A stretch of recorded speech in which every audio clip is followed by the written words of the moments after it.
Welcome back, everybody, to another video. We're going to be talking about the Rotel model number RSP-1576 Mark IIs. That is a surround processor.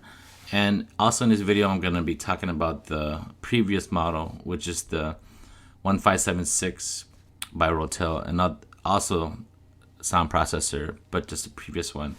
For the sake of this video, I'm going to refer to the first one as Mark I, and the new one, which is this one here, as Mark II, just to simplify things. Also, I'm going to give you guys the difference between the Mark I's and the Mark I. This link will be in the description. And then I'm going to go over some details on the Mark II's, and then I'll give you guys my take on the Mark II's. And quickly, before I give you guys the details and all, just get this out of the way. I don't have any experience with the direct live yet.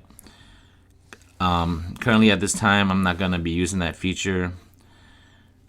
Basically, another reason why is I don't want to pay the extra costs for the full feature, and that's another story. But I'm going to stick to my own calibration for now. That being said, I do understand the importance of room correction and how it will make your speakers run at a lot smoother and more accurately.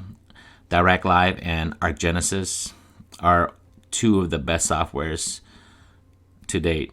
I'm sticking to what I know because the way I run my crossovers and settings on speakers, some too small, some too large, and then I change my crossover settings after I'm finished. I basically push my speakers and sub to their threshold, then change a crossover when the setup is complete. Also, I know each speaker placement, the distance and frequencies dictate your sound.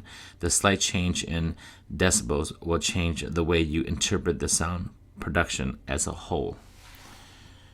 And give you guys the Rotel, this Rotel 1576 Mark II's, some specs and details here, just the important ones. So it does have a built-in Bluetooth for the auto speaker calibration. It does use the direct live, but to get the full direct live benefit, you will have to spend an additional $99 for cost. The surround sound that supports is your Dolby Digital, your True HD, Dolby Atmos, Dolby Surround, DTS, DTS HD Master Audio, DTS X, and the DTS Neuro X. It's got 7 HDMI input, 2 HDMI outputs, 2 sub outputs, and it's a 12.2 channel preamp output. The HDMI version is a 2.0B. The ARC, the audio return channel, is supported, but not the eARC, which is the enhanced audio return channel. Your video is 4K at 60, 1080p at 120, but there's no auto low latency mode, and there's no variable refresh rate. There's no VRR or ALLM. It supports HDR10, and it does Dolby Vision. I don't know why the specs say it doesn't, but it does. And the unit weighs roughly 19.4 pounds, and it has RCA outputs but no XLR. And that is the details for the Rotel. And some of the differences between the Mark I's and II's is that, of course, the Mark II's has direct live feature, even though it's not fully unlocked. And for the bass decibel, what I found is that it has greatly improved on default. It is on par with the RCam, in which the frequency decibels levels are high to begin with. The Mark I's and II have the capabilities to adjust your gain levels of your sub on a different menu. For instance, on the Mark I's, I have the sub decibels on +5, and the max for that is 10. And on the sub gain, adjustment is set to max, which is also 10 for max. For the Mark IIs, I have the sub-calibration decibels speakers, the dB speakers level at +5, and the sub-gain level at 0 dBs. Aesthetically, besides the Mark IIs, besides it saying is the model number is Mark II, the only change is the Dolby Atmos logo. It's just a different logo. So pretty much the only difference is basically your direct live, and the bass frequencies is a lot better for the calibration, and for the, like I said, for the aesthetic, just the pretty much Dolby Atmos logo is changed, and that's pretty much it. But it does sound better. So for the sound processing, the digital audio converter seems to produce the sound to a more fuller range over the Mark I's. For gaming in 2K 120 Hz, it's still smooth and looks even more stunning. The gameplay in the background, I'm gonna put back here, is in 1080p at 120 Hz on the Xbox Series X. So the question becomes, is it worth upgrading to the Mark IIs if you already own the Mark I's, which is retailed at $23.99, and the 2 is retailed at $36.99.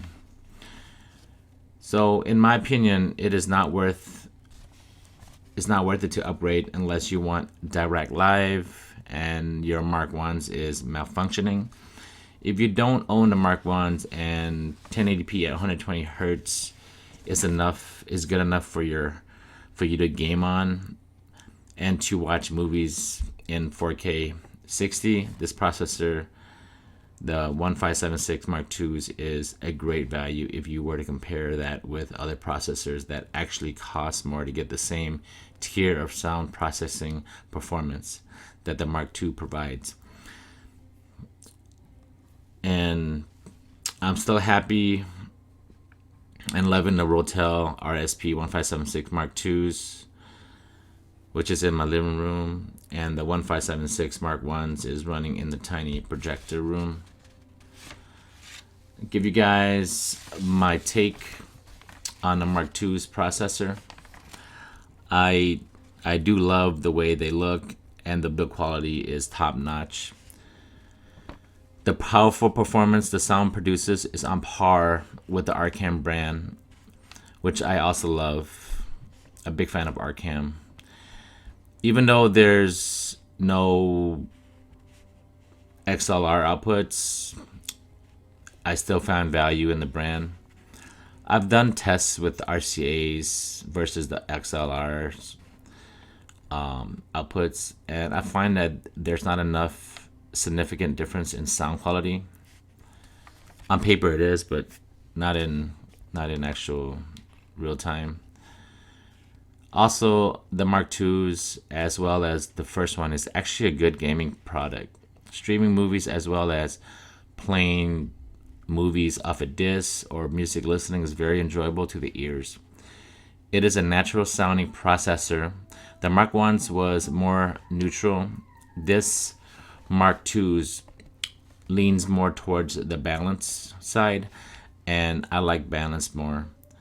Whatever your preference is, the 1576 Mark II's by Rotel is an underrated processor, but it brings movies and gaming to life. Like and subscribe, comments below on your favorite pre-pro or AVR receiver. That'll wrap it up for this video. Thanks for tuning in. I'll catch you guys on the next one. Hood it, the Dragons.